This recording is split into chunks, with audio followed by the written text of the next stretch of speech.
Hi, welcome back or welcome to the channel. Today I'm going to show you guys how to edit or plug in colors for Final Cut Pro.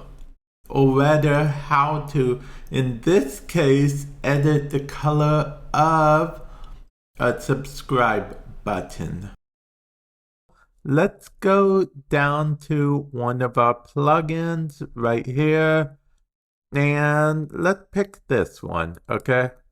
We are dragging this here, and we have this plugin here. As you can see, it's a nice subscribe button. It says subscribe and whatnot, which is all fine and dandy. But as you know, the subscribe button isn't exactly red anymore, is it? So what we could do is we could go ahead and, play around with the setting, get it the way we like it, and then every single time play around with those settings.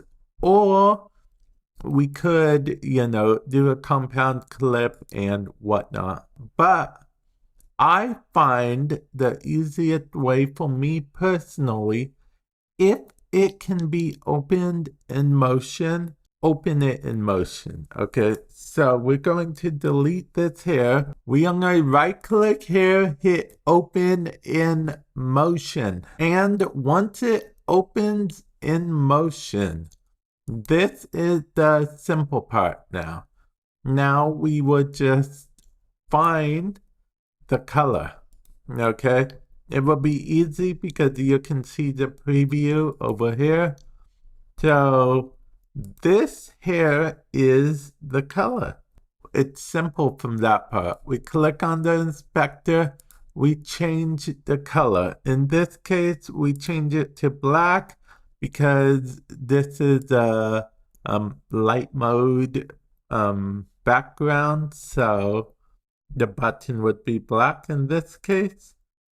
And then that is all we do. Now I already have one of these saved, so I don't need to save it. But in order to save it, just go to File, go to Save or Save As. If you hit Save, it will overwrite the default. If you hit Save As, it will create a duplicate copy of it. Then after you do that, go back into Final Cut Pro. And now that we're in Final Cut Pro, what we're going to do is drag this here. Yes, this is how I made the one I use for a lot of my videos now. And that's how you edit that. So you don't have to every single time change the color up here. It would just by default be the new color. That's just its default. Now, I will make a disclaimer of sorts, which is that not every plugin supports open in motion. If it doesn't, you will have to use one of the other methods I talked about near the beginning of this video, either just changing it manually or turning it into a compound clip and rendering out just the subscribe button.